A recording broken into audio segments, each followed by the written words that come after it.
Bienvenidos, bienvenidas. Estamos en nuestra segunda actividad esta semana de escuela y voy a dejar con ustedes a Daniel Jiménez para que nos presente esta actividad.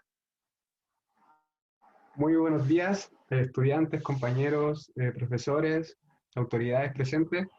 Mi nombre es Daniel Jiménez, soy estudiante de arquitectura de segundo año. Bueno, como primera actividad de estos 32 años de semana de escuela, he invitado a un personaje que fue profesor mío anteriormente, y él es investigador en arqueoastronomía desde 1985. Es fotógrafo, escritor y docente. Su nombre es Patricio Bustamante, y algo que nos puede interesar para esta actividad, que él también es diplomado en la Universidad Católica en Restauración y Conservación del Patrimonio. Como bueno, ya lo devela el nombre de la charla, él nos va a hablar del Cusco del Mapocho, o también conocido como el tema de Santiago Incaico. Nos va a retrotraer 2 metros bajo tierra, 420 años en el pasado, para poder darnos una impresión de lo que es esta historia, que está un poco oculta para todos por la historia oficial. Así que los dejo con Patricio Bustamante. Bueno, muchas gracias por la invitación. Es un tremendo compromiso dar el pie inicial a la actividad de ustedes hoy día. Encantado de poder conversar y contar un poco lo que hemos estado trabajando en la investigación durante estos últimos años. Bueno, yo soy especialista en arte rupestre. Arte rupestre es los petroglifos, los geoglifos, las piedras de tacita que dejaron los antepasados indígenas en nuestro país. Partimos en Chile, pero hemos extendido la investigación a los 5 continentes y se ha ido haciendo cada vez más compleja. Dentro de la investigación empezamos a estudiar sitios, un sitio que yo partí en la 4ª región de Chile estudiando petroglifos, pero como me quedaba lejos empecé a estudiar un sitio cercano acá en Santiago, el Pucará de Chena, que es un sitio inca aquí a la salida de Santiago. Y nos metimos en el tema de una cultura muy rara, que es la cultura inca para nosotros, porque, bueno, es una cultura que viene del norte de Perú. Y nos dimos cuenta que sí existía lo que decían los arqueólogos, una fortaleza ahí, algo estaba cuidando. Entonces, había un texto de Robert que decía: si existe esta fortaleza es porque algo cuida, a la orilla del Mapocho, pero no se encontraba nada. Entonces el desafío era encontrar qué estaba cuidando debajo de la ciudad, porque la ciudad hoy día está instalada sobre aquello que alguna vez existió. Así que durante 20 años nos clavamos buscando. Y el resultado que van a ver es de la investigación, es más de 20 años de búsqueda de dónde podría estar aquello y qué era lo que estaban cuidando. Los resultados comienzan recién en el 2012, o sea, ahora llevamos apenas 8 años como desenterrando esta historia. Lo que van a ver es el resultado de estos 28 años de investigación. Voy a compartir pantalla.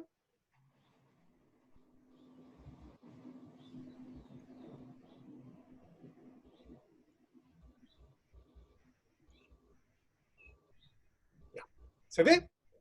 Sí. Ya. Voy a hacer la presentación. Preparé harto material y si alguien quiere interrumpir y preguntar, ningún problema, a ver si alcanzamos a llegar al final.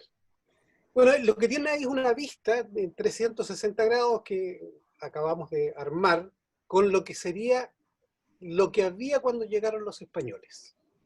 Cuando llegan los españoles nos dijeron que esto está aquí en Santiago, estaba pelado, y que ellos construyeron sobre un sitio eriazo. Y que sobre eso armaron la ciudad de Santiago. Hoy día sabemos que eso es falso. Por distintas razones, no vamos a entrar a ver por qué, pero borraron esa parte de la historia. Entonces vamos a hablar del Cusco del Mapocho. Durante muchos años, como les digo, yo partí haciendo investigación en arqueología, después me dediqué a la arqueoastronomía, que es la astronomía de los pueblos indígenas, porque encontramos relaciones de los sitios con la astronomía, y lo que hemos estudiado ha dado como resultado una serie de métodos nuevos que hemos desarrollado. Uno de esos es que existe una relación dialéctica entre el objeto que uno estudia y el entorno a ese objeto. Si yo tomo ese objeto y me lo llevo a otro lugar, por ejemplo, una piedra con un dibujo, como lo extraje de ese entorno en el cual fue construido, aunque yo conserve la pieza, pierde parte de su significado, porque ya no está en el entorno donde fue construido, donde es su naturaleza.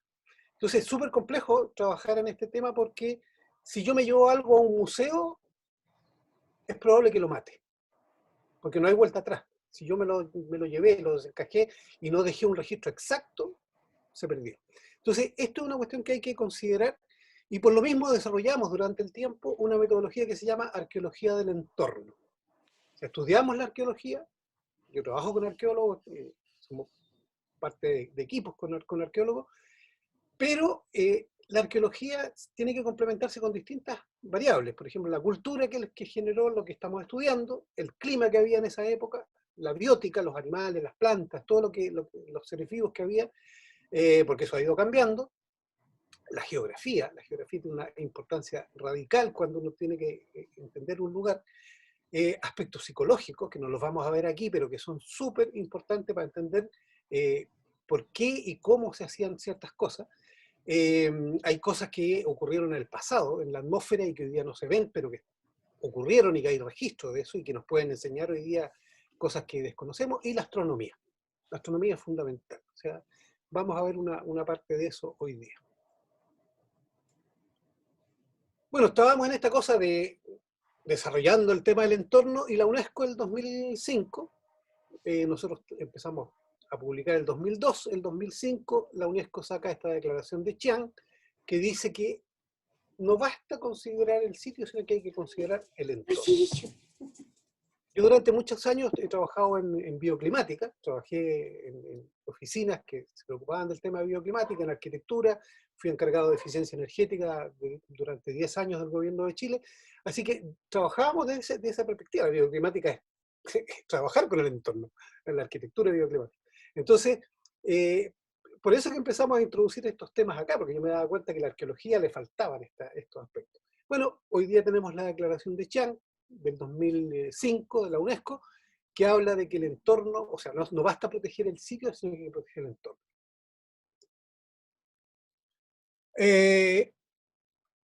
Hasta el año 2012, la historia oficial era que Santiago fue fundado el 12 de febrero de 1541. Y nadie discutía, eso era historia oficial, y hoy día nos damos cuenta que eso es falso. Y en el 2012 comenzamos a publicar dos equipos distintos, Rubén Stever con Gonzalo Sotomayor, un historiador y un arqueólogo, y Ricardo Moyano y yo. Ricardo es doctor en arqueología y yo me dedico al tema de la investigación en arqueoastronomía. Ricardo es especialista en arqueoastronomía dentro de la arqueología. Nosotros presentamos un trabajo el 2012 en septiembre en el Congreso de Arqueología Chilena en Arica, y donde hablamos por primera vez del Cusco del Mapocho, y ese mismo año, a fin de año, salió el artículo Mapocho Incaico, de Rubén Stever y Gonzalo Sotomayor, que fue el que en realidad abrió el tema, porque como era verano, no habían noticias, salió el artículo, una agencia china tomó esta cosa, lo repartió por todo el mundo y reventó. Entonces para nosotros fue súper interesante porque un tema que normalmente queda muy encerrado en la investigación se abrió al público general. Y a partir de ese momento empezamos ya como a darlo a conocer. Este cuadro que ustedes ven ahí es el cuadro que está en el fondo del Congreso Nacional, el salón plenario, donde hemos hecho muchas conferencias sobre este tema, y dice el descubrimiento de Chile. Pero yo destaco ahí dos indígenas, porque Chile fue descubierto no por los españoles, fue descubierto hace 18.000 años, y hay algunos documentos que dicen probablemente hace 35.000 años, porque se ha ido, sobre todo en el sitio Monteverde, Tom Diles, hay un arqueólogo norteamericano que trabaja con arqueólogos chilenos, han ido encontrando cosas cada vez más antiguas. Primero fueron 12.000 años y eso creó un revuelo, pero ya van en 18.500 y probablemente hay algunos datos que podrían ser 35.000. O sea, ya. Entonces, cuando llegaron los españoles, esto estaba hiperpoblado y hacía muchísimos años que había sido descubierto. Tenemos dos referencias, yo les voy a poner dos referencias que hablaban de esto y que nunca fueron consideradas en la historia. Porque, bueno, una de las cosas que hemos tenido que bucear todos los documentos posibles para reconstruir la historia, porque a partir de lo que encontramos, hoy día sabemos qué buscar. Antes no se sabía, entonces se leía un trozo, pero era un trozo, o sea que nadie lo tomaba. Entonces, fíjense lo clarito que dice Vivar, que era el periodista que traía, el cronista, que era como un periodista, que traía a Pedro de Valdivia cuando se viene del Cusco, y dice Vivar que Pedro de Valdivia, con toda su gente, se iba a poblar un pueblo como el Cusco, a orillas del río nombrado Mapocho. El Cusco del Mapocho, por eso le pusimos el Cusco del Mapocho, por esta referencia súper clara. O sea, Pedro de Valdivia, cuando sale del Cusco a conquistar Chile después de la expedición de Almagro, él sabía que aquí había una ciudad como el Cusco. No con la monumentalidad, por ningún motivo. O sea, el Cusco es monumental, es lo más grande, pero tenía las características del Cusco y lo vamos a ver. Entonces, eso es lo que nos dice Vivar cuando salen del Cusco. Y después tenemos otra referencia súper clara de Diego Rosales, un sacerdote franciscano, que dice que cuando llega Pedro de Valdivia, él llega a los pies del Cerro Blanco, ahí se alojan en diciembre del año 1540. De diciembre a febrero, ellos recorren todo el valle y viven ahí con los mapuches, conviven, qué sé yo.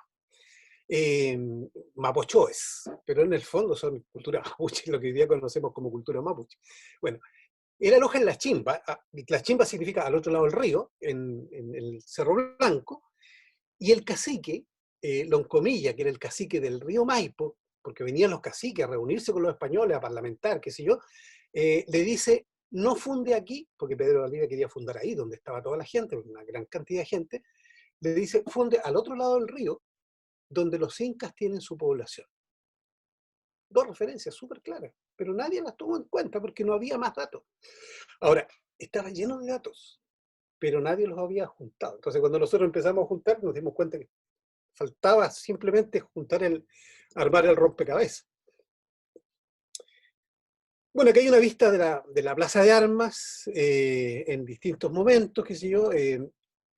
Y Santiago, como les digo, tiene aproximadamente 18.500 años. Debiera haber pasado gente por aquí, aunque nunca se ha descubierto.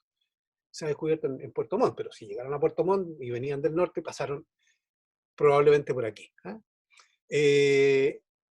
Entonces, a partir del 2012 empezamos a darnos cuenta que Santiago en realidad es como, no sé si han escuchado la historia de Pompeya, que se encuentran distintos estratos cuando excavan Pompeya, qué sé yo, de distintas épocas. Santiago es igual. Santiago es un palimpsesto. ¿Qué es un palimpsesto? Un libro. Antiguamente los libros eran muy caros, por lo tanto, cuando un libro se hacía viejo, lo borraban, le raspaban la tinta y escribían encima. Entonces muchos libros se han recuperado porque hoy día con las técnicas actuales se puede leer lo que está debajo. Y a veces hay 3, 4 libros armados en la misma hoja. Entonces, Santiago tiene distintas capas. Si uno ve la capa de arriba, es el Santiago de 1540, donde convivían mapuches e incas. Cuando llega Pedro de Valdivia, hacia la derecha, si se fijan, hay una manchita blanca. Esa manchita era un poblado, un centro administrativo inca. Cuando Pedro de Valdivia funda, no fundó en el vacío. Después hay una imagen de 1540, de 1850 de Gillis, de el Santiago ya en la época republicana, ¿cierto? Con todo detalle. Y en base a ese grabado hicimos esta torta. Y abajo está, bueno, mi amigo Ricardo Moyano, el arqueólogo con el que hemos estado haciendo estudios desde el Cerro de Santa Lucía. Todo esto es de la cumbre del Santa Lucía. Es una fotografía original antigua de 1852 de la expedición de Gillis, y en base a eso hemos reconstruido estas imágenes, ¿no? Bueno, Chile, en la época en la que llegaron los españoles, formaba parte del Tahuantinsuyo. Después vamos a ver que hay un reconocimiento incluso oficial. Era parte de lo que llaman el imperio de los incas, pero que en realidad no es un imperio, porque se comporta de manera distinta. Hay una discusión ahí, por lo tanto nosotros hablamos del Tahuantinsuyo, como muchos otros investigadores, que es la división en 4 del territorio, eso es lo que significa. Ahora, cuando empezamos a estudiar sobre Santiago, si se fijan, el centro de ese mundo en ese momento era el Cusco. Santiago queda al extremo sur y es una ciudad inca, con características incas. Y al norte queda Quito, que también tiene características incas. Bueno, de hecho, cuando presentamos este trabajo en Argentina, en el 2013, estaba Ian Farrington, un arqueólogo que terminó todo su periodo de trabajo en Cusco, él ya se jubiló, y cuando vio nuestro trabajo dijo, lo que ustedes encontraron es un Cusco. Nosotros hemos encontrado 8 Cuscos, me dijo. ¿Por qué? Porque no es que sea una copia del Cusco, no, tiene la misma lógica, porque el Inca tenía una lógica, ¿no? Lo mismo que el mapuche. Entonces, si uno aprende esa lógica, puede entender lo que ellos hacían y por qué lo hacían y cómo lo hacían y dónde está hoy día, ¿no? Entonces, siguiendo esa lógica, nos dimos cuenta que en realidad, claro, es un patrón constructivo, un patrón urbano, un patrón de cómo se miraba el entorno, y ese patrón era aplicado en distintos lugares. Y vamos a ver después al final las consecuencias que eso tiene para nosotros hoy día, que no nos damos cuenta, pero tiene consecuencias súper claras. Bueno, abajo se ve el Santiago Inca. Si se fijan, el Cusco tenía esta forma y parecía un animal. Esto es la cabeza, el cuerpo, la cola, las patas. Era la forma de un puma. No vamos a entrar en ese tema, pero para que vean la diferencia en la concepción urbanística con respecto a, a lo que nosotros hacemos. Nosotros jamás haríamos una ciudad con la forma de un animal. Ellos sí, y era sistemático.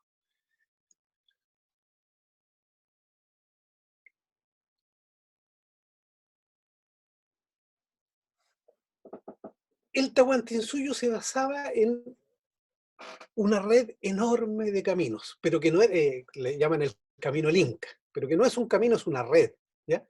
Que permitía llevar y traer mercaderías de muy grande distancia, mover recursos en el fondo. Una gigantesca carretera panamericana que iba desde el sur de Chile hasta Colombia. Yo he estado en lugares que dicen que el camino real es el camino del Inca. O sea. Entonces, ¿qué consecuencias tiene esto? Que, por ejemplo, cuando se descubre el Niño del Plomo, un niño que estaba en el Cerro del Plomo frente a Santiago, se descubre que el niño tenía un adorno de una llamita que es fabricada con la concha de un espóndilus. ¿Y de dónde viene ese espóndilus? Viene del norte de Ecuador. Y en un sitio que se excavó aquí a las pasadas hacia Mendoza, se encontró una conchita roja, esa que está abajo, que viene del estrecho de Magallanes. O sea, movían recursos a grandes distancias. Entonces, esa era una de las cosas, las características importantes del Tahuantinsuyo. Ese era el Niño del Plomo, con su ajuar. Al lado está el ajuar de los niños de Yuyayaco. Se servían recursos que venían de todas partes, ¿no? Y se transportaban recursos. O sea, había una interconexión, había una globalización hasta cierto punto de este territorio. Bueno, cuando llegan los españoles, obviamente la cultura mayoritaria que había eran los mapuches, mapochoes, ¿no? Se le ponen distintos nombres, en el fondo es lo que hoy día conocemos como cultura mapuche, ¿no? Ahí hay distintos dibujos que se han hecho en distintas épocas, y con eso también encontraron otra cultura que, a diferencia del mapuche, por ejemplo, construía con piedras. Es una diferencia clarísima. Domesticaba animales. Sus casas eran de piedra y paja. Las de los mapuches, las rucas, son de madera y paja. Tenía metales, tenía una serie de cosas nuevas, ¿eh? Y esa cultura era la cultura inca. Entonces, cuando uno busca, hace un rastreo, ve las características de lo que encuentra, y eso da más o menos a qué cultura, aunque no se haga un análisis, uno sabe de qué cultura se trata, ¿no? por cosas muy, muy claras.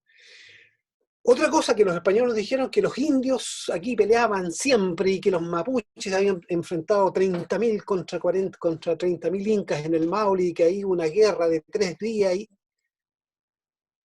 en ningún sitio arqueológico en Chile se han encontrado armas incas.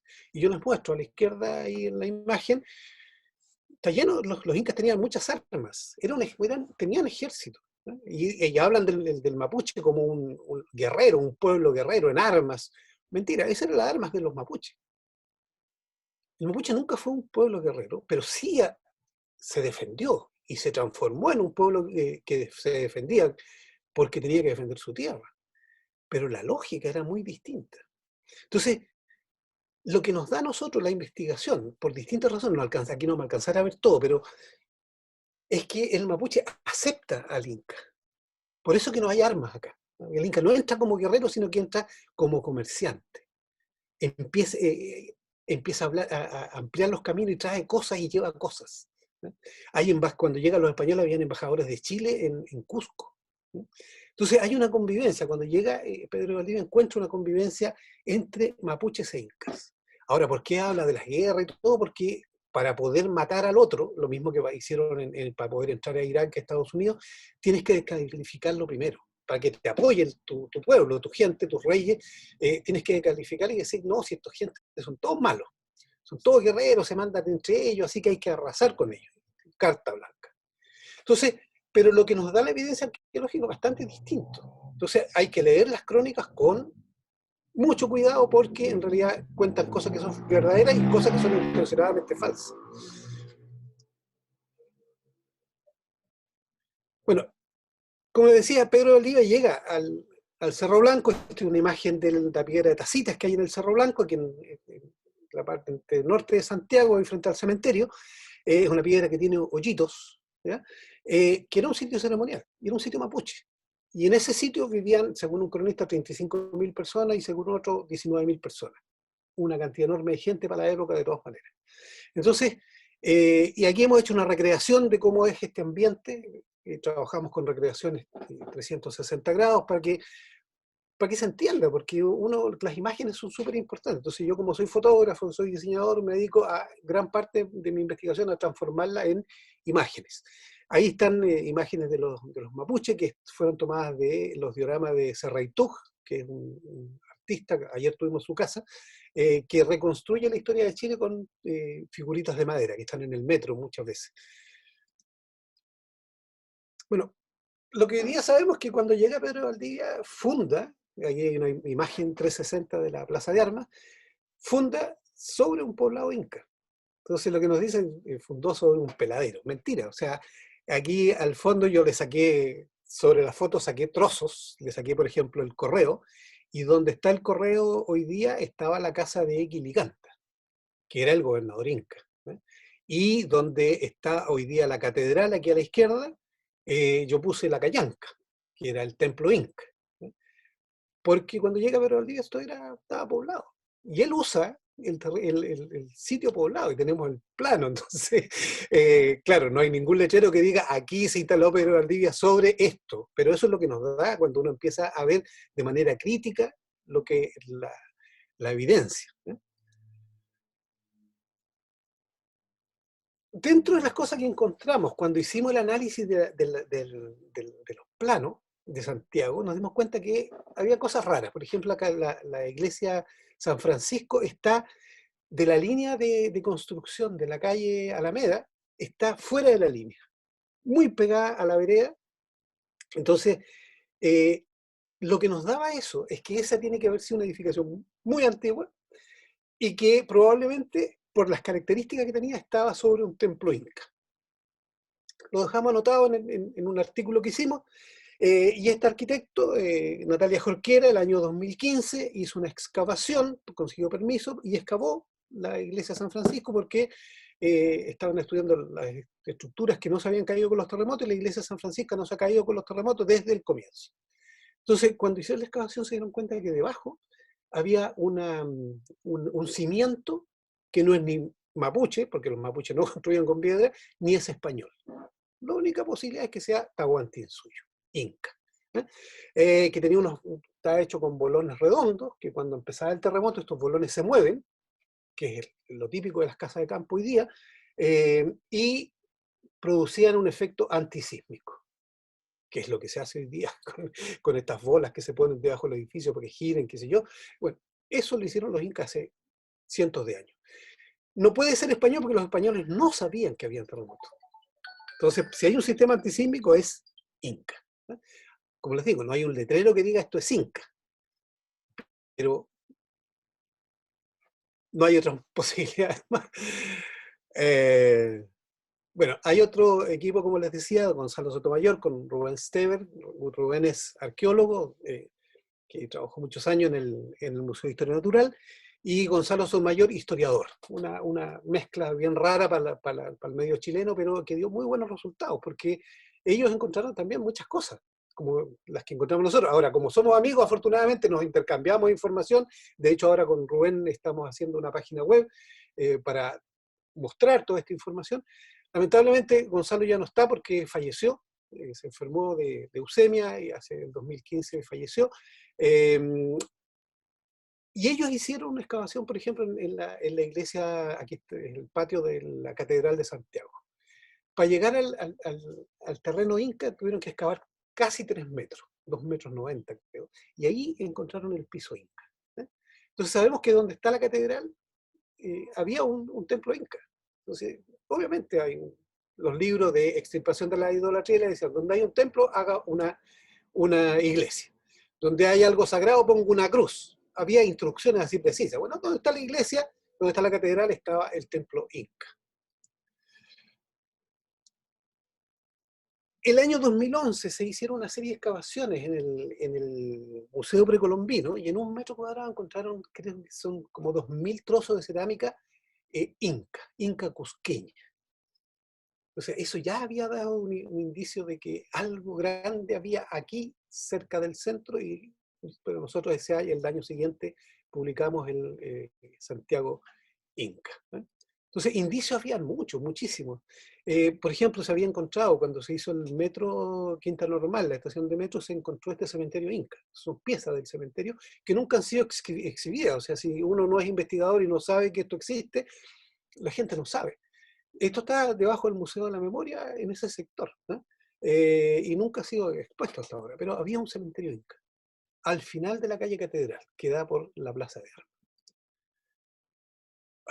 Entonces, uno de los temas que a nosotros nos interesa y que nos guió a esto es la astronomía indígena. Yo soy miembro de la Sociedad de Historia Chilena de Historia y Geografía y nos hemos interesado mucho yo partí con el tema de la arqueoastronomía, pero hoy día estamos reconstruyendo la historia de la astronomía científica en Chile. Y un punto de inflexión interesante es que el Cerro Santa Lucía era el observatorio que tenían los mapuches acá. De hecho, y desde ahí se hacían los calendarios. El observatorio era para hacer calendario, para poder determinar las fechas. Entonces sabíamos que en algún punto había una ruca y había mapuches viviendo ahí, una machi. Pero después llegan los incas y se instalan también en ese lugar y también desde ese lugar hacían sus calendarios. Y la evidencia es que probablemente compartían el espacio y no había esas peleas, aunque sí hubo en Chile peleas entre los incas y los mapuches. Eso es innegable. Pero no, es que es como todos los grupos, hay gente que acepta y hay gente que no acepta, pero parece que mayoritariamente aceptaron, a pesar de que habían algunos rebeldes que no querían, para nada. Entonces, sabemos que el Cerro Santa Lucía era un punto de articulación súper interesante, súper importante. Las machis dentro del mundo mapuche concentra parte de lo que tiene que ver con la salud, pero también tiene que ver con el entorno. Las machis eran las que manejaban la astronomía. En Chile, a diferencia de otras culturas, la cultura mapuche, las machis eran mujeres. Los chamanes, el equivalente a la machi, los yatiri, ¿cómo se llaman? Los jamautas, en general son hombres. En Chile son mujeres, un caso bien especial, muy parecido al de Siberia. Siberia, el nombre chamán viene de Siberia y las machis tienen una cultura muy parecida a la cultura de los siberianos. No es raro porque veníamos de allá. Conservaron esa forma cultural muy pura. Entonces, había una importancia de la observación astronómica en el Cerro Santa Lucía, y parte de nuestro esfuerzo es tratar de reconstruir la astronomía, porque hay una mezcla de astronomía inca. Aquí ustedes ven las constelaciones incas. Los incas veían no solamente los grupos de estrellas, sino que manchas en la Vía Láctea como constelaciones. Ahí están las manchas oscuras, son las constelaciones oscuras del mundo inca. Pero el mapuche ve otras cosas. Entonces, lo que estamos tratando de hacer es reconstruir y separar un poco esta visión que está mezclada y que no tenemos datos, no hay antecedentes. Entonces, es bien complejo tratar de entender qué cosa era qué cosa, ¿ya? Para el mapuche, la Vía Láctea era el Rupu Epeo, el camino de los sueños, de los cuentos. Entonces, pues claro, hay historias asociadas a las constelaciones, y ahí tienen distintas constelaciones. Por ejemplo, abajo las nubes de Magallanes eran para ellos ojos de agua, ¿sí? Como el reflejo del agua. A la derecha están las Pléyades, que era el montón de papas, y así, ¿sí? Entonces hay una mezcla de cultura mapuche y cultura inca que tenemos que desentrañar. Bueno, este es el diseño del cultrún. El cultrún, el diseño es extraído del movimiento de la Vía Láctea, de la Cruz del Sur, durante la noche y durante el año. La Cruz del Sur ellos la veían como tres líneas, aquí tiene 4 puntos, ¿cierto? Pero en vez de unir los 4 puntos como una cruz, lo unían como 3 líneas, que es la pata de un avestruz. Y esa pata del avestruz, si se fijan, está en las 4 posiciones, porque está girando la pata del avestruz durante la noche, y es lo que da la base del diseño del cultrún. Y eso tiene que ver con territorio. Eso son los 4 puntos cardinales más el movimiento del cielo. Entonces, si se fijan, el cultrún es tiempo y espacio. Tiene que ver con el entorno. No es simplemente un instrumento para tocar, es un instrumento para tocar en el tiempo y en el espacio, ¿ya? Entonces es una visión súper compleja, más allá de la música. Nosotros tenemos un tambor y hacemos tomar el tambor. No, ellos están haciendo un trabajo que tiene que ver también con la astronomía, aunque para nosotros es súper raro. Bueno, en el Cerro Santa Lucía es bien especial. El primer observatorio astronómico moderno se construyó. Ahí tenía una grabación. A ver si...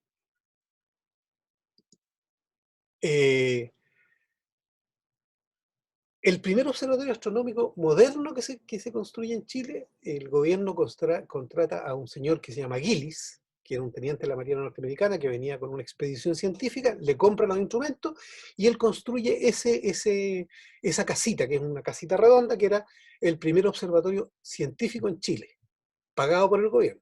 Después ya descubrimos que hay otro que está en Valparaíso, que estamos tratando de rescatarlo. Ya logramos que este fuera declarado Patrimonio Nacional. Este año está a punto de salir el decreto. Esa cúpula hoy día está en la Quinta Normal, en la Dirección de Meteorología, está la cúpula de madera. Y hoy día estamos tratando de rescatar el observatorio de Juan Muat, que era en Valparaíso, ¿ah? Tratando de que sea declarado Patrimonio Nacional. Entonces, el Cerro Santa Lucía es interesante porque es un punto de articulación entre la astronomía indígena y la astronomía moderna. Y Chile es el país que tiene hoy día el 70% de la observación astronómica.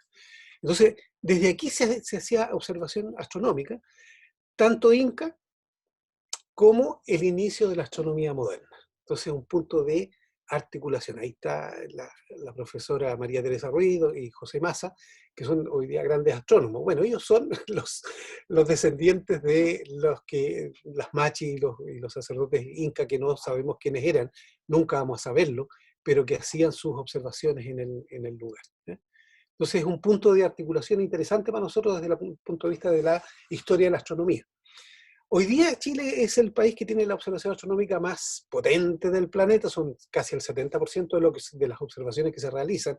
Grandes descubrimientos se están haciendo desde Chile, pero eso tiene una base indígena. O sea, si los indígenas de todo el planeta en el pasado no hubieran hecho lo que hicieron, nosotros estaríamos recién haciendo lo que ellos hicieron hace miles de años.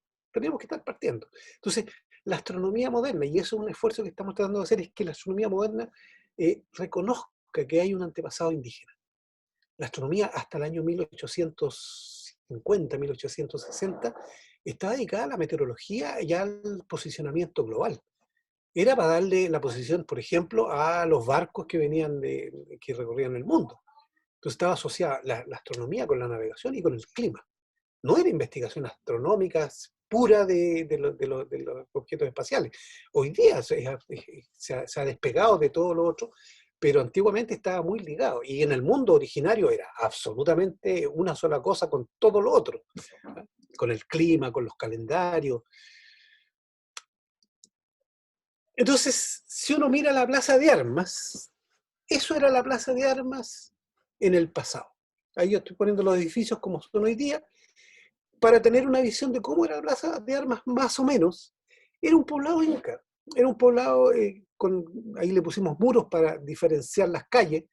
No sabemos si tenían todos muros, si habían una cantidad de muros, pero hay modelos de otros sitios incas que que estamos aplicando y ver cómo funciona esto para tratar de hacer una interpretación. Todos son interpretaciones, porque no tenemos un plano exacto de cómo era, pero es más o menos así. Entonces, esa era la Plaza de Armas, y en el centro de la Plaza de Armas, en alguna parte, había lo que se llama un ushnu, un altar que podría ser una plataforma de piedra, y que debe estar enterrado 3 metros bajo la catedral, o sea, bajo la Plaza de Armas hoy día, si es que queda algo, porque lo pueden haber arrasado con todas las obras. Y esto era más o menos el aspecto que debe haber encontrado Pedro de Valdivia cuando llegó.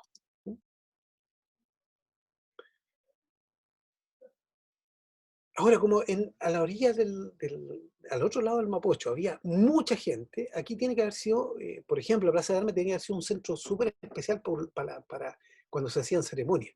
Estaba lleno de gente.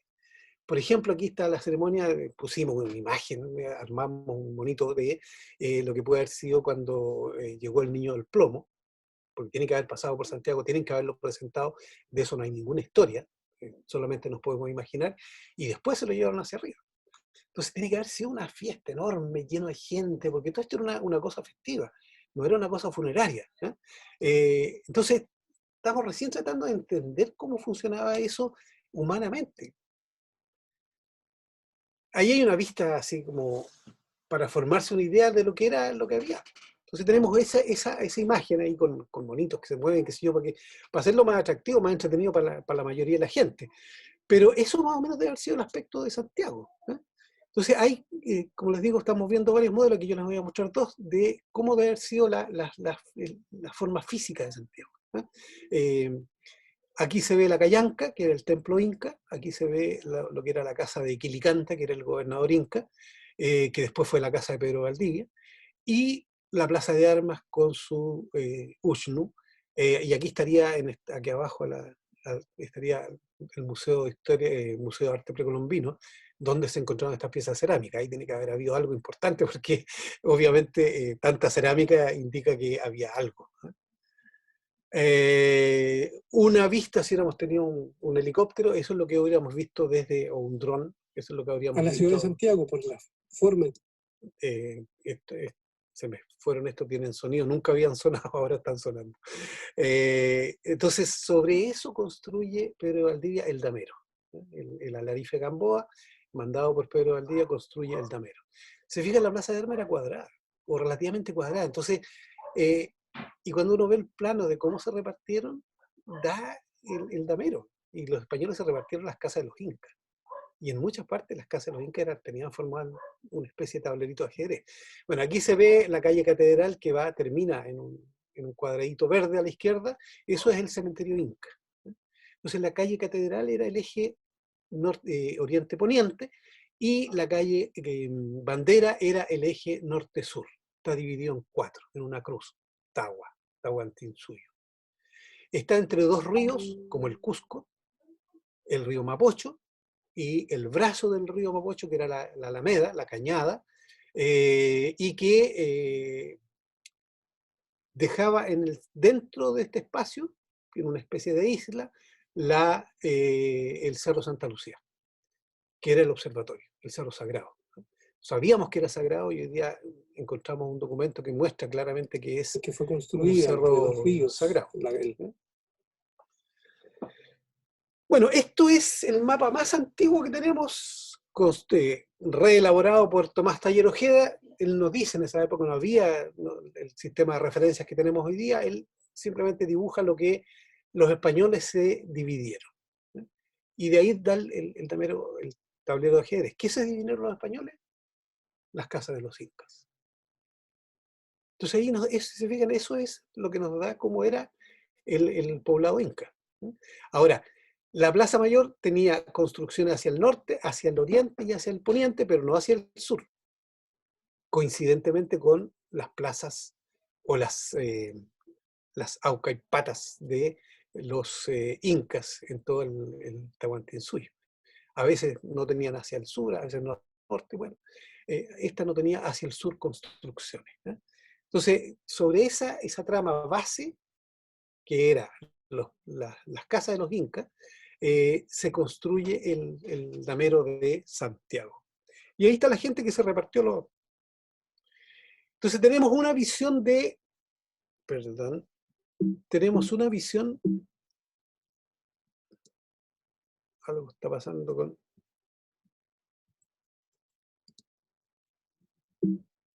No sé.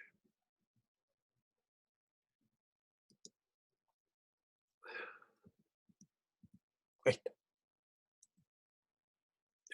Tenemos una posibilidad que esta haya sido la disposición, con muros, sin muros, pero una disposición con la plaza al centro, ¿cierto? Esa es una posibilidad, con una plaza cuadrada. Y otra posibilidad es que la plaza haya sido más extendida, ¿no? Que hayan sido como dos plazas. Porque hay modelos de otros sitios. Entonces, este es más o menos el modelo que había en Ollantaytambo, y el otro son los modelos más del sur del Tahuantinsuyo. Entonces, esto más o menos tiene que haber sido el aspecto del poblado inca, con el río Mapocho a la izquierda, la Cañada a la derecha, el Cerro Santa Lucía, y el Cerro El Plomo como elemento súper importante, porque ahí estaba el niño, el Plomo, el niño que fue llevado para que fuera como mensajero hacia los dioses. Es una capacocha. No en todas partes hay capacocha. Eso indica que Santiago era un lugar importante dentro del poblado inca. Y a la izquierda arriba se ve un cerrito aislado, ese era el Cerro Blanco, y a los pies del Cerro Blanco es donde vivía la mayor cantidad de gente. Una de las cosas interesantes e importantes del mundo inca era los caminos. Tenían muchos caminos y los ampliaban. Los caminos que ven ahí son los caminos de Chile, los caminos, esto, en base a un mapa que hay de la colonia, dice caminos de Chile. Los caminos de Chile, los caminos de indios. Caminos de indios eran, normalmente ahora se habla del camino del Inca, pero el camino del Inca fue construido sobre los caminos mapuche.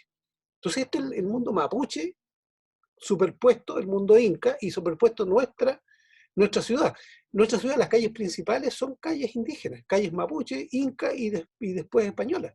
Entonces, nuestro urbanismo, nuestra territorialidad depende de esta identidad ancestral que no ha sido reconocida hasta ahora.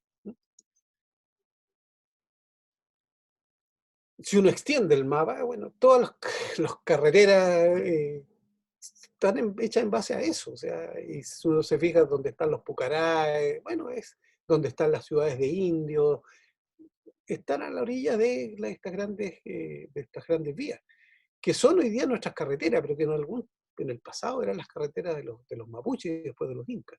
Entonces, nuestro diseño urbano, nuestro diseño territorial, tiene mucho que ver con ese mundo ancestral. Y va a haber que comenzar a reconocerlo. Una de las cosas que los mapuches no habían, porque aquí estamos viendo algunas cosas que eran introducidas por el Inca, son los puentes. Mapuche no construía puentes. El puente era tirar un tronco donde se pudiera ir cruzar por ahí, o vadear por arriba los ríos, ¿cierto? Pero habían puentes entre los incas. Entonces, arriba hay una ilustración de un puente sobre el río Maipo, que es un puente característicamente inca. Si uno mira, los incas construían así, después los españoles siguieron usando ese tipo de construcciones. Cuando empezamos a tratar de entender dónde podía haber estado, porque no está la referencia en el libro, nos dio que podría estar cerca de San Juan de Pirque. Aquí hicimos un arreglo y pusimos cómo se podría haber visto ahí en San Juan de Pirque, pero pensamos eso, nunca vamos a saber, es una volada nuestra, qué sé yo. Pero después, uno de mis alumnos está comenzando las clases, me lleva un libro, me lo muestra, y abro el libro y aparece este puente. Y este puente fue dibujado por Rugiendas, Mauricio Rugendas, que es un pintor que pintó muchas cosas en Chile, un pintor alemán, y él hace este dibujo y dice, este puente es parecido al que hay en San Juan de Pirque. Le apuntamos. Y le apuntamos porque tratamos de ver cómo se veía el dibujo que se hizo en la época de Darwin y cómo era el territorio hoy día, y nos daba por ahí, ¿eh? Porque después los cerros van cambiando, va cambiando el ancho, entonces nos daba por ahí. Bueno, esto confirma que le apuntamos, ¿eh? Entonces, esto es para mostrar que si uno le pone atención a lo que hicieron los antiguos, hay cosas que nos están diciendo y que no hemos sabido interpretar. Bueno, ahí, por ejemplo, Puente Alto se llama porque seguramente había un puente alto. ¿Y dónde está esa parte alta del río Maipo? En Puente Alto, de ahí se encajona el río, es un corte muy grande. Y fíjese, en los años 20, el puente que cruzaba hacia Pirque, muy angostito, ¿eh? Entonces era como para que los incas hicieran sus puentes. Porque el inca no podía, el mapuche, por ejemplo, si llegaba la época de lluvia, los que estaban viviendo al norte del río Mapocho con los que estaban viviendo al sur, no podían cruzar durante 6 meses, a no ser que subieran hasta la cordillera y arriba cruzaran donde fuera más encajonado. El inca tenía que construir puentes. Entonces, esa era parte importante de la contribución inca en Chile. Y ahí está el único puente que hemos encontrado sobre el Mapocho, porque el Mapocho frente a Santiago tenía 300 metros. Entonces, sabemos que los puentes incas estaban en la parte alta del río Mapocho, ¿no? Y este está justo donde está el puente San Enrique. Ayer anduvimos allí en el puente San Enrique porque Serraituk, nuestro amigo, escultor, vive ahí a 1 kilómetro de este puente. Bueno, esto tiene una serie de consecuencias para nosotros y yo con esto voy a redondear y finalizar. Que no nos damos cuenta. El año pasado, el 18 de octubre, hubo el estallido social, del que todos fuimos testigos, hemos sido testigos, y de las consecuencias que eso ha tenido, ¿no? El estallido social, si bien ha tenido una manifestación en todo Chile, el centro de ese estallido social fue, o el lugar más característico, más simbólico, es la Plaza Italia, ¿no? La Plaza de la Dignidad. Ahora, nosotros antes del estallido social nos dimos cuenta que ese lugar era donde se separaba el río Mapocho de la Cañada. Y en esos lugares donde hay una bifurcación de ríos, o donde se unen o donde se separan, es un lugar simbólico para el mapuche y para el inca. Para el inca es Tincuy, y para el mapuche es Huuzanco, ¿no? El río madre es el Mapocho, el río hijo es la Cañada, por lo tanto hay macho y hembra. Es una serie de cosas simbólicas que se conjugan en ese punto, ¿no? Al ser un Tincuy es un lugar de encuentro y es un lugar de desencuentro. Entonces hemos tenido en nuestro urbanismo, en nuestro diseño territorial, un elemento que no hemos considerado y que sigue actuando simbólicamente sobre nuestra vida diaria.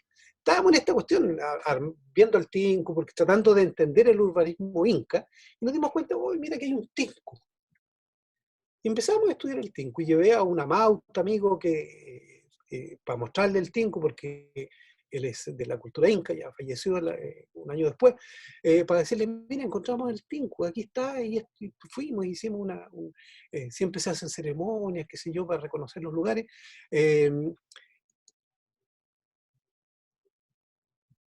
Y el año pasado, para que vean ustedes que esto tiene consecuencias también, empieza a tener consecuencias más allá de la investigación arqueológica. Ahí está Choquehuanca, en ese momento era canciller de Bolivia.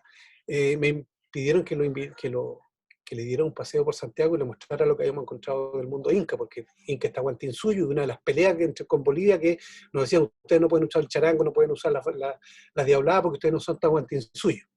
Bueno, aquí está el canciller Choquehuanca, escuchando la explicación. Fuimos al Cerro Santa Lucía, donde hay una piedra inca, la única piedra inca a la vista, y se hace una ceremonia para reconocer esta piedra que es una chacana, que tiene 3 niveles. Entonces, espero que hoy, que él es vicepresidente de Bolivia, ayude a bajar las tensiones políticas en este sentido. Por lo menos también nosotros somos parte del Tahuantinsuyo. Y cuando él estaba ahí me dijo, Patricio, esto es Inca. Yo soy Inca, Huanca. Huanca es una etnia del mundo Inca. Por lo tanto, esto es nuestro también, dijo. Esto es Tahuantinsuyo. Pero que se acuerde, ahí está la foto por lo menos. Bueno, ahí está la piedra chacana, que tiene 3 niveles, que representan la cosmogonía inca. El nivel de arriba es donde están los dioses de arriba, el sol, la luna, las estrellas, las nubes, una serie de elementos sagrados. El centro es donde nosotros vivimos, el mundo del centro, ¿no? Donde nosotros caminamos, qué sé yo, y abajo es el submundo de los dioses del inframundo, ¿no? Entonces son los 3 niveles que están representados ahí, por eso que es una piedra ceremonial. Es como el árbol que representa el tronco está arriba, las ramas están arriba, el tronco está al centro y las raíces están abajo, el árbol de la vida. Los 3 animales sagrados, el cóndor que vuela por arriba, el puma que camina por el centro y la serpiente que duerme bajo tierra. Sabíamos que el cerro Santa Lucía era sagrado porque tenía esta piedra y por un montón de otras cosas, o sea, por una serie de características. Bueno, pero no teníamos ninguna prueba de que en la colonia, o después se tuvo conciencia de eso, hasta que encontramos este libro, que se llama El Paseo de Santa Lucía, donde dicen claramente, rara coincidencia, en este mismo lugar los sacerdotes indígenas tributaban culto desde la más remota antigüedad a sus mentadas divinidades. ¿Qué dice el libro?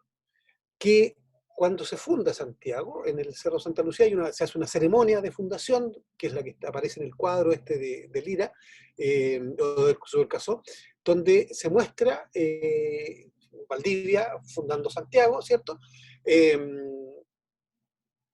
Terminan esa ceremonia, le dan la vuelta al cerro, a la misma altura, y donde hoy día está la capilla de Vicuña Maquena, había una ruca mapuche. Y en esa ruca se hizo la primera misa después de la fundación de Santiago en el Cerro Santa Lucía, porque ahí se hace como una ceremonia. Entonces, claro, hacen la ceremonia y se van a la ruca y hacen la misa. Eso tampoco estaba, pero ahí está documentado en el libro. Este es un libro que se hizo después de la remodelación del Cerro Santa Lucía como paseo. Ahora, ¿qué nombre le ponen los españoles? Que también eso es súper simbólico, los nombres que les dan. Al Santa Lucía le ponen, al cerro Huanguelén o Huelén, le ponen Santa Lucía. ¿Por qué? Porque Lucía es una mujer ciega, a la que le sacan los ojos para martirizarla, y ella la presentan con los ojos en un plato. Entonces el lugar que era para observar las estrellas, ya no se podía observar porque era el lugar de una ciega. Era la forma de matar simbólicamente un lugar. Entonces la guerra no era solamente física, también era simbólica. Había que aplastar a la cultura en todos sus niveles, a la cultura dominada. Y uno de esos niveles era quitarle los calendarios, de que ya no podían hacer sus calendarios, dependían del calendario español, ¿sí? Y de los sitios ceremoniales. Entonces vamos a ver cuál es la consecuencia de que exista este tinco como un elemento, porque uno dice, ¿qué importa que hayan estas cosas antiguas, qué sé yo? Importa, porque el uso que nosotros le damos hoy día tiene que ver con la forma en que fue pensado, y por algo lo pensaban así, porque algo pasaba. Entonces, nosotros hacemos un trabajo científico, pero la ciencia humana tiene que incorporar otras visiones más allá de la ciencia dura. Y esta visión es una visión antropológica que es súper interesante para nosotros, que nos podía dar incluso una solución a futuro para los problemas que tenemos hoy día. Ahí está la visión del Cusco del Mapocho, y a la derecha está donde se separan estos ríos, ¿cierto?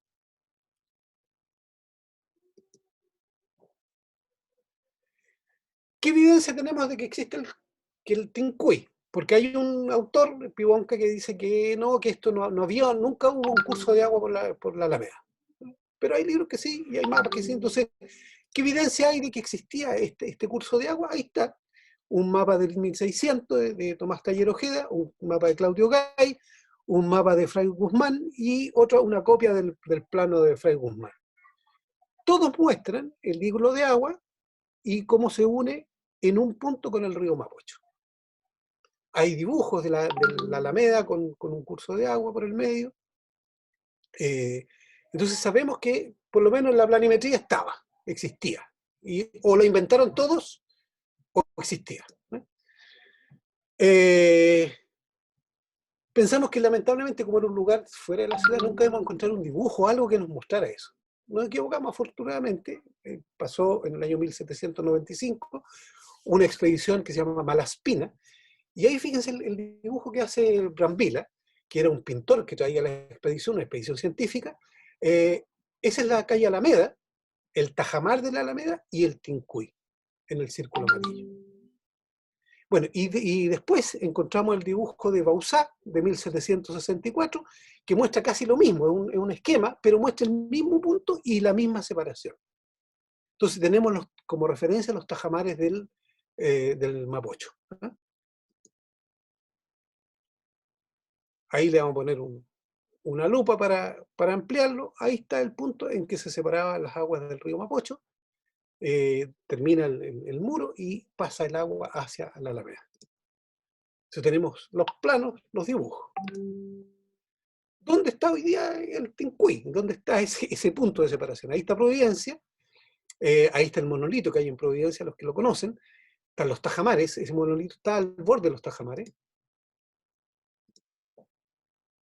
Ese es un dibujo de Providencia como eran los tajamares en esa época. Providencia estaba abajo y los tajamares eran arriba. Hoy día la calle está a la altura del tajamar, pues lo fueron rellenando y el tajamar ya no fue necesario. Pero están ahí. El Museo de los Tajamares está enterrado, porque están enterrados. Ahí está el monolito. Fíjense ese mismo monolito en un cuadro. Está aquí, era la salida del río, y hoy día el monolito está aquí. O sea, hay un espacio de 100 metros que le han comido al río. Si uno va a calle Merced, esto es de la calle Merced hacia ¿cómo se llama? El parque forestal, hacia el río Mapocho. Ahí se ven los tajamares y un grupo de monjes que van hacia el seminario mayor, que está un poquito más arriba en la calle Seminario. Ahí está el cerro San Cristóbal, ahí está el Cerro Blanco, y ese era el río Mapocho en esa época. Bueno, ahí está el cuadro, y aquí está la misma vista, pero hoy día. Y si se fijan, ahí está la línea de los tajamares.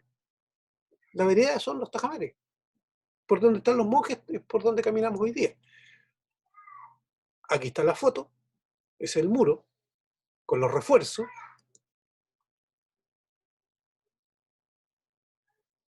Ahí está la imagen de la calle Merced. 150 metros entre el río actual y eso, pero eso era un parque, ¿cierto? Era parte del río, el parque. En algún momento toda esa parte del parque era una laguna, que habían botes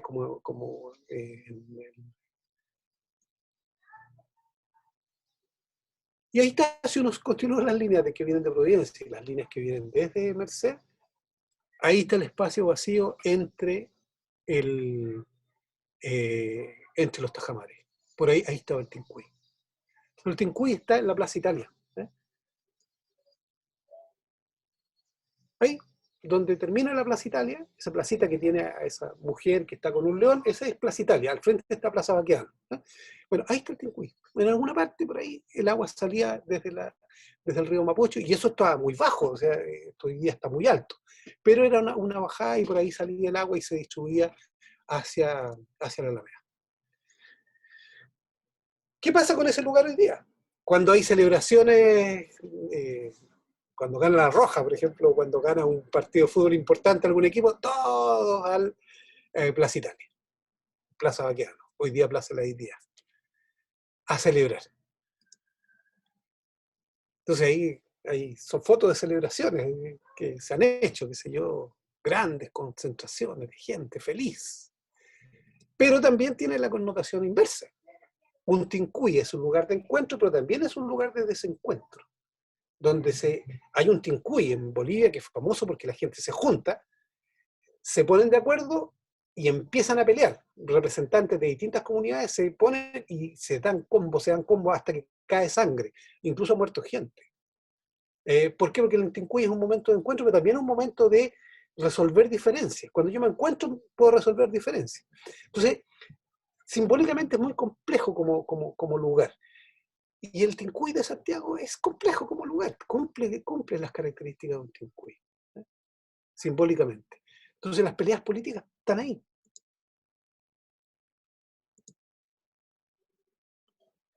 Bueno, estábamos en esta investigación viendo las consecuencias del Tincuy y todo el cuento cuando viene el eclipse el año pasado. A mí me invitaron a dar unas conferencias al norte, fui. Para mí era un fenómeno astronómico. Nunca había visto uno completo, por lo tanto para mí fue una sorpresa total, quedé 15 días marcando ocupado.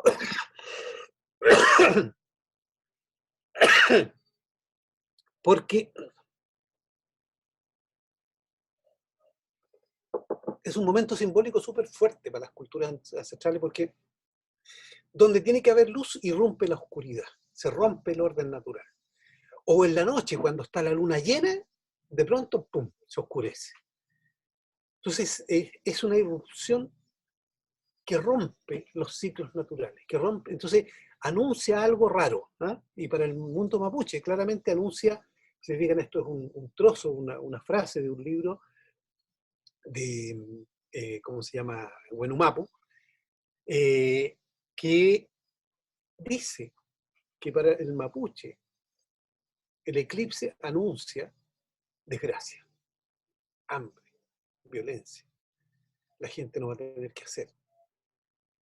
Y eso no solamente para la cultura mapuche, para muchas culturas, porque hemos investigado harto y en realidad son muy pocas las culturas que ven una cosa distinta. Algunas dicen el sol y la luna tienen un momento de amor. Eso es súper romántico, pero una muestra pequeña de algo distinto a lo normal. Algo, pues las leyendas siempre tienen una lógica. Algo ocurrió en el pasado que les indicaba que algo malo venía, que algo malo anunciaba el eclipse. Y nosotros fuimos a ver el eclipse como una fiesta, se hicieron grandes conciertos, se llenó de turistas, lo pasaron chancho, tomaron, gente que cantaba la canción nacional, todo lo contrario de lo que es para las culturas ancestrales.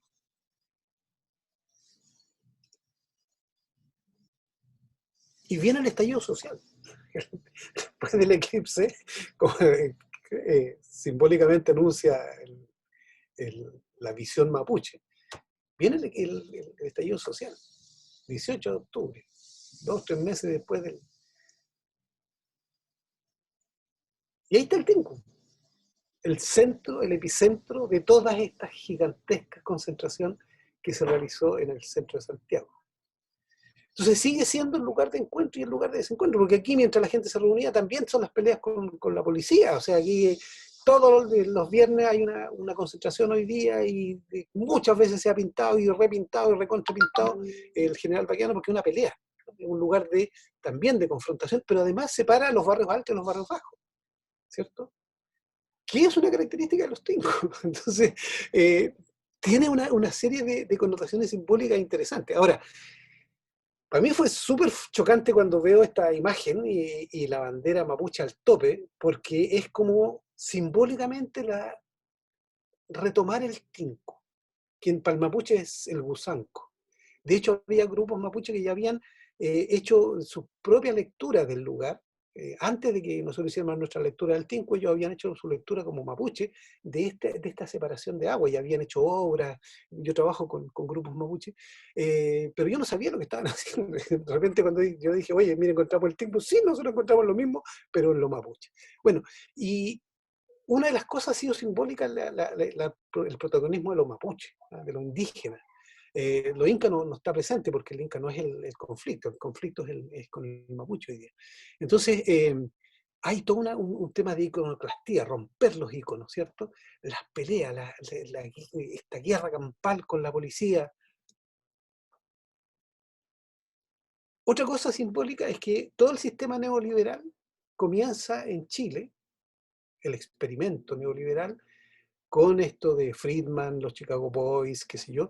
Incluso hay un libro de Naomi Klein, una periodista canadiense que hace un recorrido por todo el mundo viendo este fenómeno, y ella escribe un libro que se llama La doctrina del shock, y dice, esta doctrina comienza en Chile el 11 de septiembre con la dictadura de Pinochet y se empieza a implementar este sistema neoliberal a ultranza, ¿no?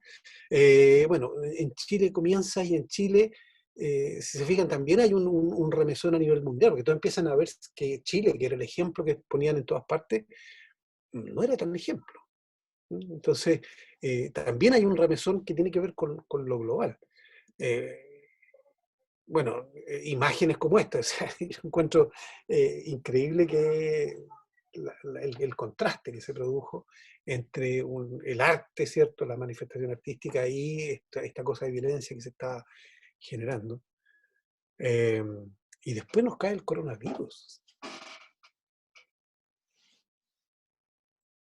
Y llevamos un año encerrados por este bichito que es ínfimo, y nosotros que nos creemos tan importantes a nivel planetario, el bicho nos demuestra que somos lo que somos, que es parte de la naturaleza, no hay otra cosa. Y la evidencia arqueológica, o sea, si yo cuando empecé a estudiar arqueología, a investigar arqueología, yo pensaba que estaba mirando al pasado. Mi visión era hacia el pasado. Y hoy día me doy cuenta que la arqueología es una visión del futuro, también. Porque, por ejemplo, si uno piensa esta civilización no puede desaparecer, equivocado. La arqueología nos muestra sistemáticamente cómo las civilizaciones desaparecen. Y nuestra cultura es una civilización. Entonces, esta civilización perfectamente podría desaparecer si no atendemos a la naturaleza, que es lo que ha pasado siempre. Entonces, el coronavirus nos está diciendo, oye, ojo, ustedes son una cultura frágil, y somos muy frágiles, lo hemos visto. Bueno, como decían los mapuches, una de las cosas más fuertes en algún momento fue esto del hambre, ¿cierto? Y se proyectó el nombre hambre, que fue o sea, cosas que antes, no, o sea, a mí yo jamás se me hubiera ocurrido que una crisis, yo sabía, discutimos muchas veces que se venía una crisis con mis alumnos, hablábamos de esto porque son se preocupan del medio ambiente, qué sé yo, pero nunca pensé que iba a ser así. Nunca pensé que iba a haber estas cosas que hemos estado viendo. Entonces, ¿qué es lo que vemos ahora y que hemos estado discutiendo? Es que la Plaza de Italia, que es este lugar, es un lugar simbólico y va a seguir siendo un lugar simbólico. El Tinku es un lugar simbólico y esto, independiente que nadie se dé cuenta, sigue funcionando como un lugar simbólico y va a seguir funcionando en el futuro. Entonces, lo que debiera hacer urbanísticamente, tal vez tomar la decisión de dejar este espacio como un espacio de encuentro y desencuentro, como lo que siempre ha sido y lo que va a seguir siendo, ¿cierto? Y a lo mejor, no sé, yo aquí le pongo una imagen, poner algún símbolo, algo que represente algo para todos, que nos convoque y que nos diga, aquí hay un lugar especial donde tenemos que nos dice que tenemos que resolver cuestiones, ¿no? Todo esto de la nueva Constitución es porque algo está pasando, algo está mal.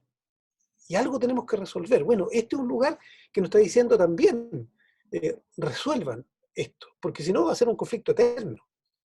Y a nadie le conviene un conflicto eterno. Entonces, hay que sentarse a conversar, hay que hacer el tinco. Tenemos diferencias, solucionar esa diferencia. Y este es un espacio donde eso normalmente ocurre, ¿no? Y ahora se nos viene el 14, 20 días más, un eclipse en el mundo mapuche. Yo iba a ir, yo estaba preparado, íbamos a ir a dar conferencias, íbamos a ir a... Pero la verdad es que yo probablemente no voy a ir ahora.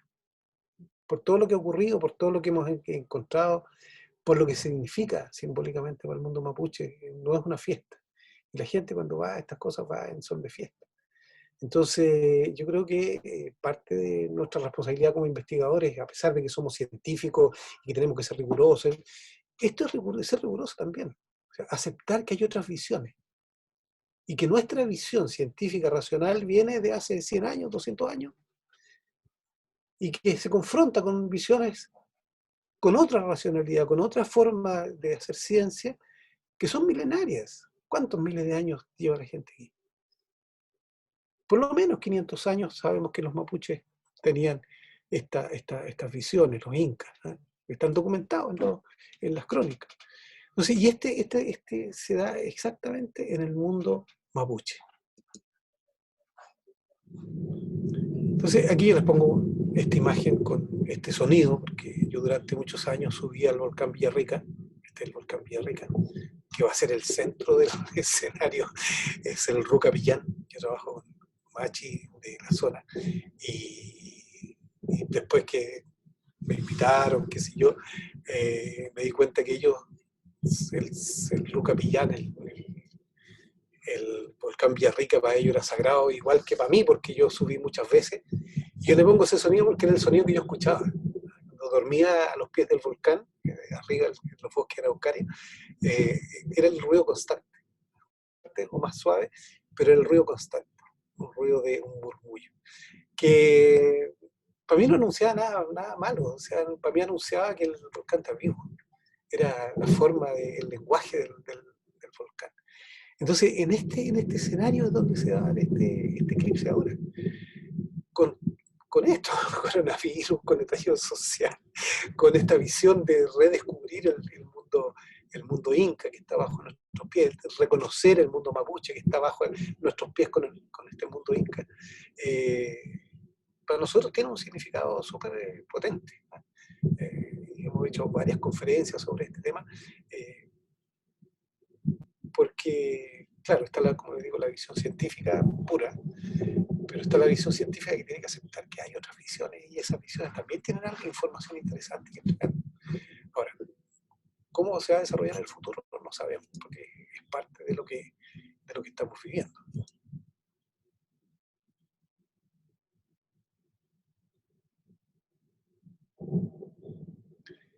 Bueno, ahí tienen mi correo electrónico, ahí tienen una página web donde publicamos cada cierto tiempo algunas cosas, pero ahora estamos haciendo una página web que va a sintetizar todo el tema exclusivamente los incas. Está Ricardo Moyano, arqueólogo con el que yo trabajo, está Rubén Stever, que es parte del otro equipo, nos juntamos los tres y estamos haciendo esta página web para entregar toda la información para divulgación. Va a ser muy simple, va a ser casi para cualquier persona que la pueda entender, pero además va a contener todos los artículos científicos nuestros y de otra gente que está investigando en el tema.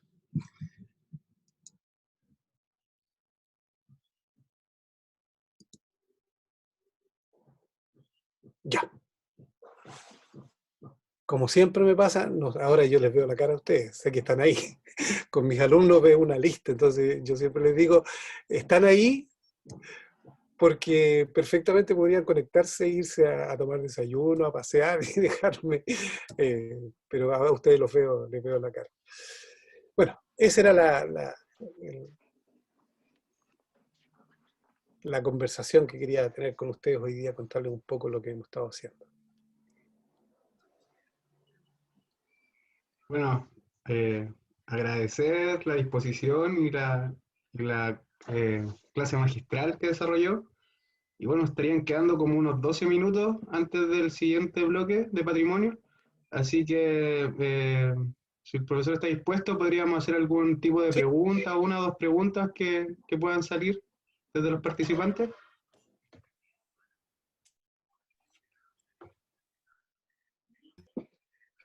¿O quedó tan claro que nadie hace ninguna pregunta? Es que fue tan contundente que es difícil articular alguna cosa. Por ahí Sebastián está levantando la mano, yo lo veo por ahí. Sí, Patricio, fascinante la presentación. Por lo que significa entretejer estas historias, ¿no? Entretejer tiempos y fascinante también esta interpretación que yo no la tenía tan clara del cultrún como un instrumento para tocar el espacio y el tiempo. Me encantó. La historia, el tiempo, pero también las tradiciones, la memoria, y que en las inmediaciones del Museo de la Memoria había un cementerio inca. Y la hipótesis para imaginar futuros posibles pareciera ser que inevitablemente hoy, más que antes, hay una sensibilidad respecto de, para avanzar hay que volver.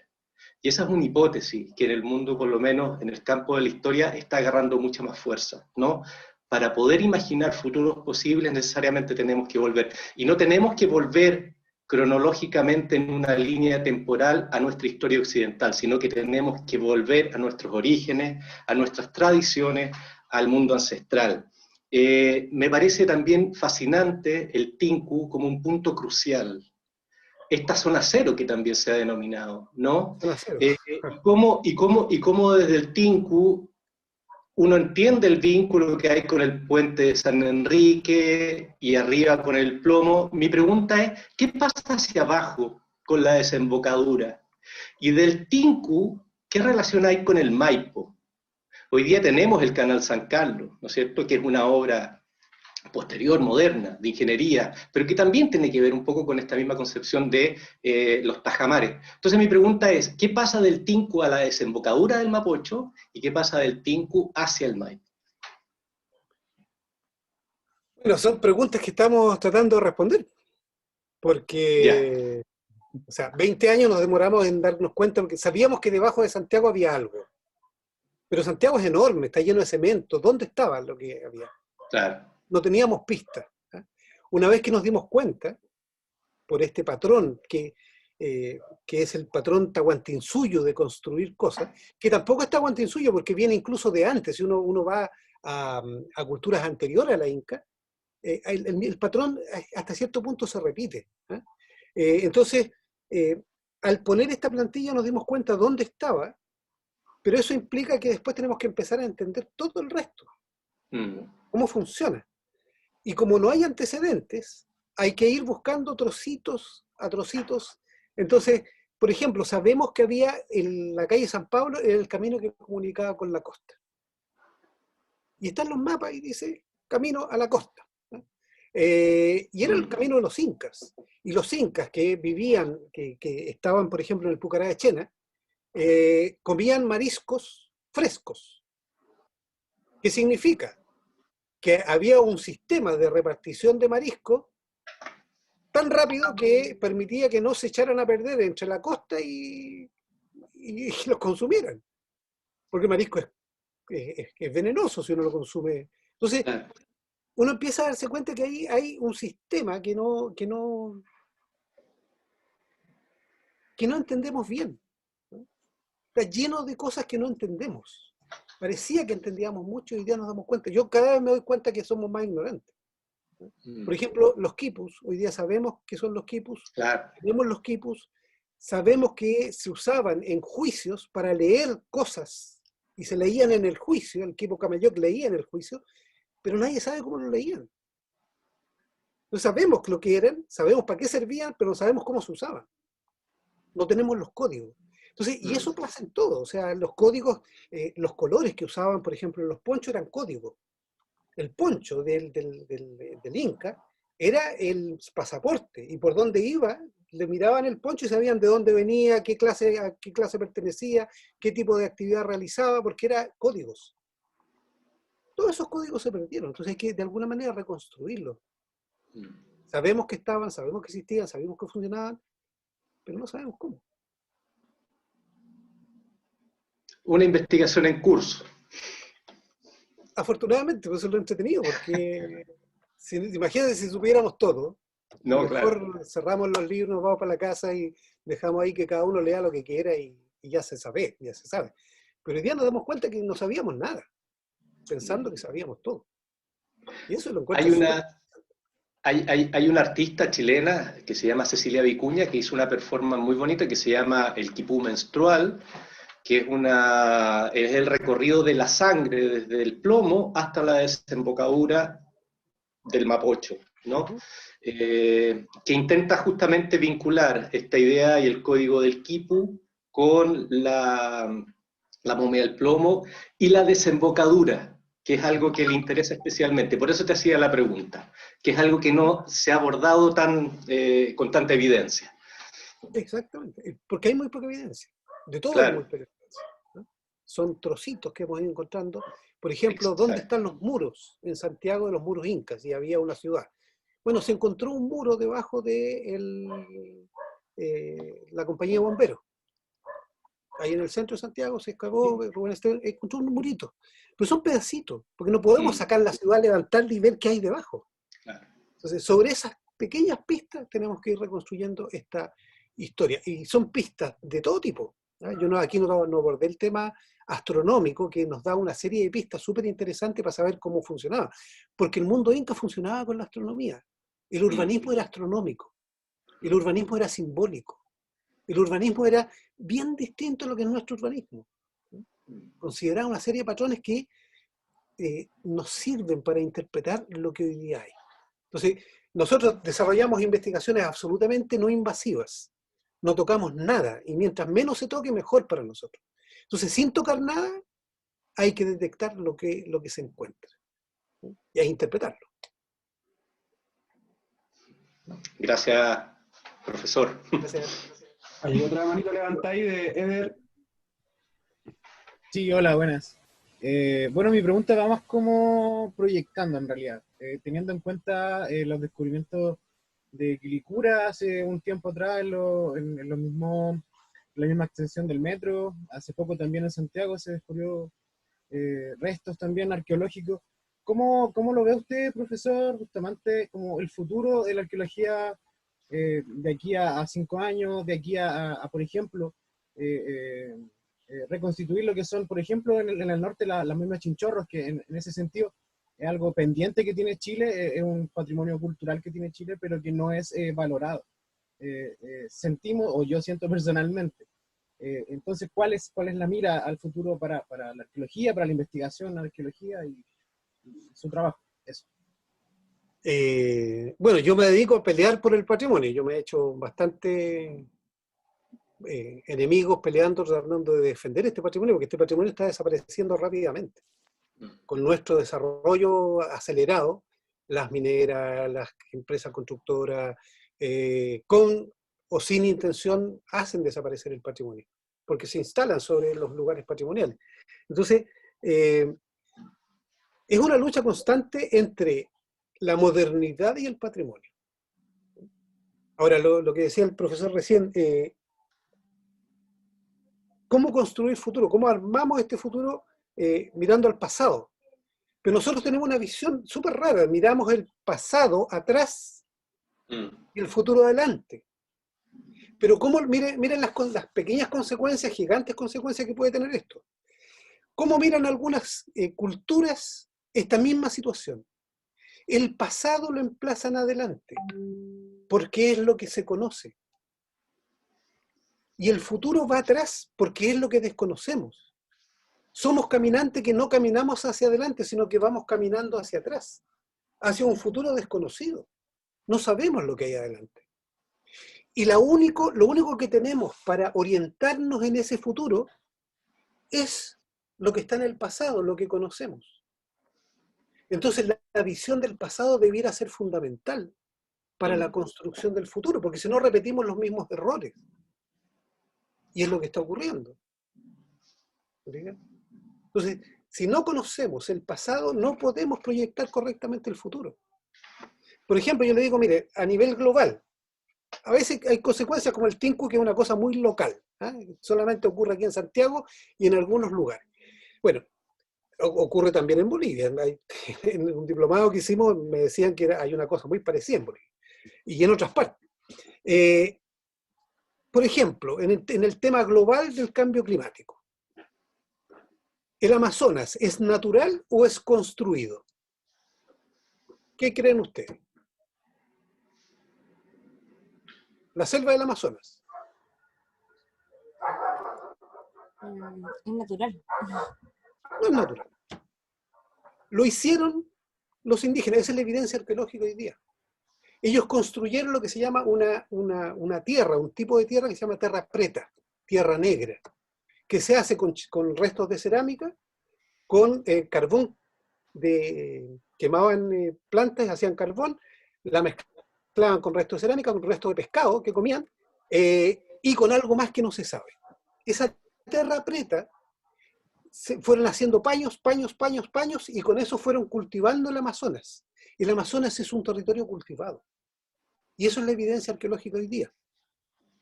Entonces, las consecuencias de eliminar el Amazonas hoy día, estamos eliminando un legado de miles de años en el pasado, de los indígenas que hoy día son mirados en menos. y que tienen el conocimiento para sacarnos del hoyo en que estamos. Entonces, el pasado es súper importante porque yo lo veo como la épica humana. Para mí la arqueología es la épica del desarrollo humano. Cómo el ser humano se las arregló durante miles de años para llegar donde estamos. Y en el punto en que estamos destruyendo todo lo que nos dejaron. Hay un punto de inflexión súper extraño en nuestra generación. Entonces, vean un documental que se llama Las ciudades perdidas del Amazonas. Está en español y es un documental de National Geographic. Y ahí están los arqueólogos. Dicen que cuando juntan todos los trozos de tierra preta que han encontrado, cubren un área del tamaño de Francia. Ese es el legado que tenemos. Y eso es equivalente, son muchas zonas donde ha pasado lo mismo. Yo estoy poniendo un ejemplo. Entonces, si no conocemos bien el pasado, si no reconocemos ese pasado, si no aprendemos a respetar a la gente que nos legaron esto que es nuestro territorio, incluso las calles, incluso las ciudades, incluso todo viene del mundo indígena. Entonces, tenemos que, o sea, desde mi punto de vista, hay que aprender a amar, a respetar, a conocer y a escuchar a esas culturas que hoy día no están siendo escuchadas. Y yo sé que políticamente es súper incorrecto en muchos aspectos, es súper difícil hacerlo, es súper difícil reconocer al otro que siempre ha sido mirado en menos, de que en realidad tiene algo que nosotros no sabemos, es súper difícil, pero es un ejercicio que es absolutamente necesario a futuro.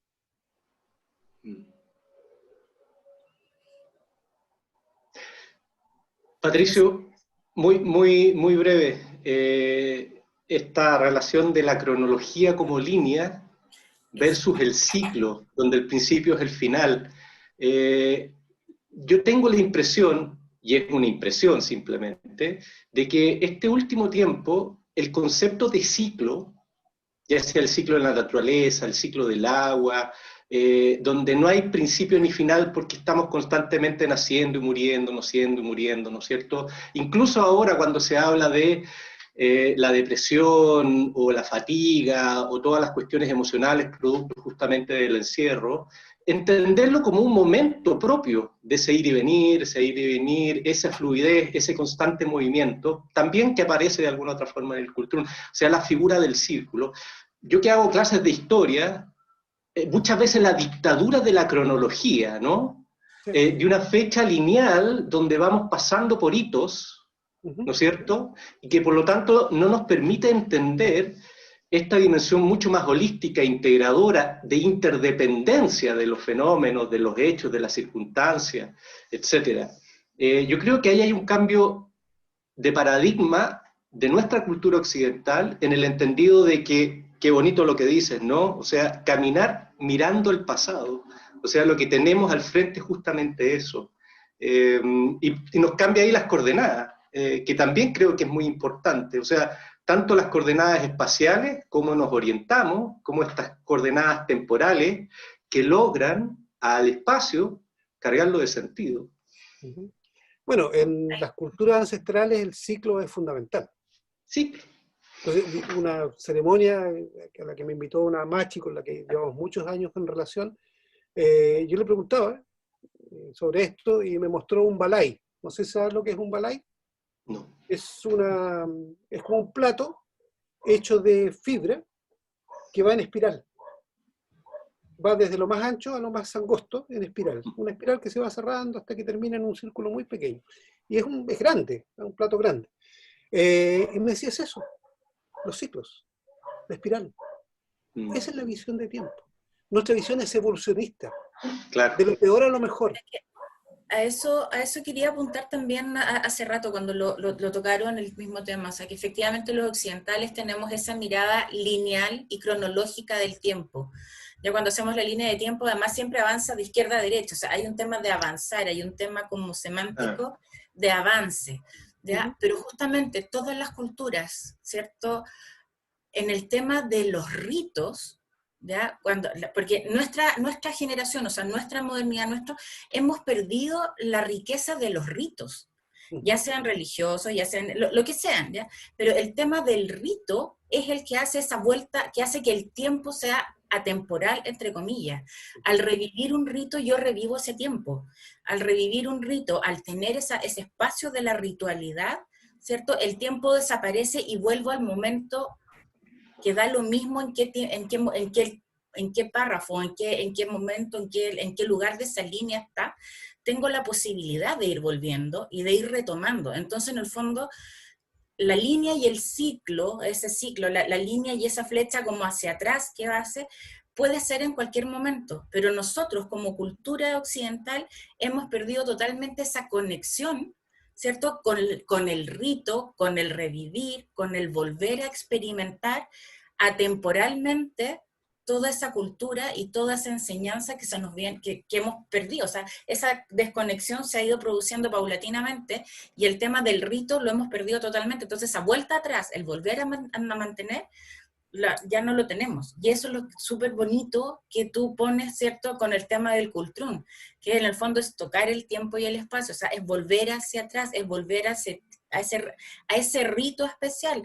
Lo que pasa en Plaza Italia, ¿cierto?, es volver a hacer ese rito que se hacía antiguamente.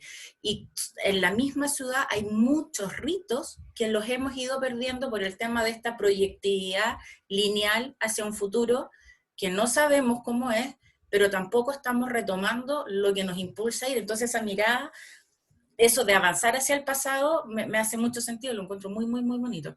Ahora, si uno piensa en arquitectura, porque esto es gente, supongo, de arquitectura, los que están mirando mayoritariamente, si uno lo piensa, este es un momento súper especial para la arquitectura, porque yo soy especialista en eficiencia energética. Durante 10 años yo fui estuve a cargo de eficiencia energética de todos los edificios públicos de Chile. Y trabajé con gente especialista en arquitectura bioclimática. Y la bioclimática es eso, es la arquitectura que se ajusta al ciclo. No es la arquitectura que se separa de la naturaleza y se instala sobre, da lo mismo que. Porque, por ejemplo, se construía una casa en Punta Arenas o en Arica y era la misma casa. La misma casa. Para los antiguos no, la arquitectura vernácula es bioclimática siempre. Yo me acuerdo un profesor de la Universidad Católica un día me dice, Patricio, ¿qué texto tienes antiguo sobre arquitectura bioclimática? Lo más antiguo. Un texto, vean Vitruvio. ¿Qué es la buena arquitectura? La definición que hace es arquitectura bioclimática. Se preocupa del sol, se preocupa de la luna, se preocupa de la sombra, de los ciclos. Y ahí está la visión circular. Entonces también tiene que ver con la visión del arquitecto. Tiene que ver con la visión urbanística, que es la proyección de la arquitectura, cómo yo proyecto esta casa, donde yo habito, a donde habitamos todos. Y eso debiera ser un habitar correcto, y eso era lo que había en la antigüedad. Hoy día, si yo tengo dinero, me compro el paño que yo quiero y hago exactamente lo que a mí me da la gana con pequeñas restricciones. Entonces yo puedo destruir urbanísticamente o visualmente un territorio porque construyo un monstruo.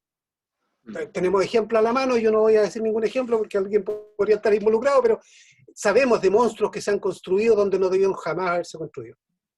Eso no pasaba, no ocurría en el pasado, porque habían restricciones que tienen que ver con la naturaleza, con la colectividad. Aquí el individualismo nos ha ganado, nos ha comido. Entonces hay que volver a esta visión de lo natural, y que en arquitectura yo creo que se expresa claramente en lo bioclimático, y de lo colectivo.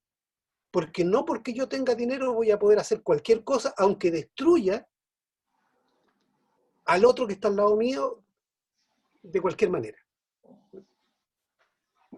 Muchas gracias, Patricio, por esta tremenda charla. Vamos a pedir unos minutitos a los que están presentes si pueden prender sus cámaras y darle un aplauso al profesor. Aprovechamos de tomar algunos pantallazos ahí de los asistentes para cerrar esta primera actividad.